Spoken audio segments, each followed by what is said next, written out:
നമസ്കാരം.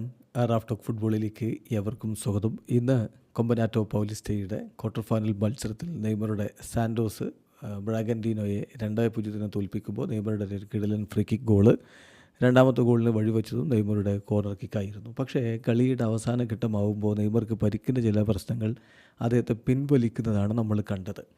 ആ പരിക്ക് സീരിയസ് ആണോ എന്ന് നിരവധി സുഹൃത്തുക്കൾ നമ്മുടെ സാൻഡോസ് മാച്ച് റിപ്പോർട്ട് വീഡിയോയുടെ താഴെ തന്നെ ചോദിക്കുന്നുണ്ടായിരുന്നു. അതുകൊണ്ട് തന്നെ നമ്മൾ ബ്രസീലിയൻ മാധ്യമം ഗ്ലോബോ അതുമായി ബന്ധപ്പെട്ട് നൽകിയിട്ടുള്ള വിവരങ്ങൾ വീഡിയോ ആയിട്ട് ചെയ്തിട്ടുണ്ടായിരുന്നു. ചെറിയ വേദനയാണ് അദ്ദേഹത്തിന് തൈസിൽ അനുഭവപ്പെട്ടത്. അത് സീരിയസ് അല്ല എന്നായിരുന്നു ഗ്ലോബോ റിപ്പോർട്ട് ചെയ്തത്. എന്നാൽ ഇപ്പോൾ നെയ്മർ തന്നെ ആ വിഷയത്തിലൊരു ക്ലാരിഫിക്കേഷൻ നൽകിയിട്ടുണ്ട്. അദ്ദേഹത്തിൻ്റെ സോഷ്യൽ മീഡിയ പ്ലാറ്റ്ഫോമുകളിലൂടെ അദ്ദേഹം ആരാധകരെ അറിയിക്കുന്നു, ഭയക്കേണ്ടതില്ല, ഞാൻ ഫൈനാണ്, ഐ ആം ഫൈൻ.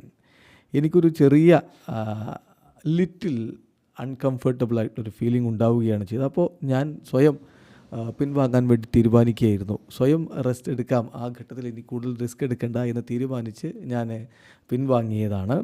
ഇപ്പോൾ കുറേ കാലമായല്ലോ ഞാൻ ഇത്തരത്തിലുള്ള വളരെ ഇൻറ്റൻസ് ആയിട്ടുള്ളൊരു മത്സരം കളിച്ചിട്ട്. അതുകൊണ്ട് ഇതൊക്കെ സ്വാഭാവികമാണ്.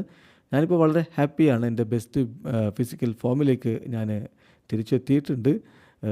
Thanks for everyone for your messages എന്ന് നെയ്മർ ജൂനിയർ പ്രതികരിക്കുകയാണ്. ചുരുക്കത്തിൽ അദ്ദേഹത്തിന് തന്നെ നിരവധി മെസ്സേജുകൾ വന്നിട്ടുണ്ട് അദ്ദേഹത്തിൻ്റെ പരിക്കുമായി ബന്ധപ്പെട്ട്. അപ്പോൾ പ്രശ്നമൊന്നുമില്ല, ചെറിയ ഒരു ഡിസ്കംഫേർട്ട് ഫീൽ ചെയ്തു. അപ്പോൾ അത് കൂടുതൽ വഷളാക്കേണ്ട എന്ന് കരുതി അദ്ദേഹം പിൻവാങ്ങി, അത്രയേ ഉള്ളൂ. കളി കഴിഞ്ഞതിന് ശേഷം വളരെ നോർമലായിട്ട് അദ്ദേഹം ഗ്രൗണ്ടിലൂടെ നടക്കുന്നതും ആരാധകരുമായിട്ട് ഇടപഴകുന്നതും ഒക്കെ നമ്മൾ കാണുകയും ചെയ്തു. So nothing serious, Neymar is okay. Video അവസാനിക്കുന്ന ഫുട്ബോൾ ലോകത്തെ കൂടുതൽ വിശേഷങ്ങളുമായി റാഫ് ടോക്സ് കൊണ്ടുവരാം.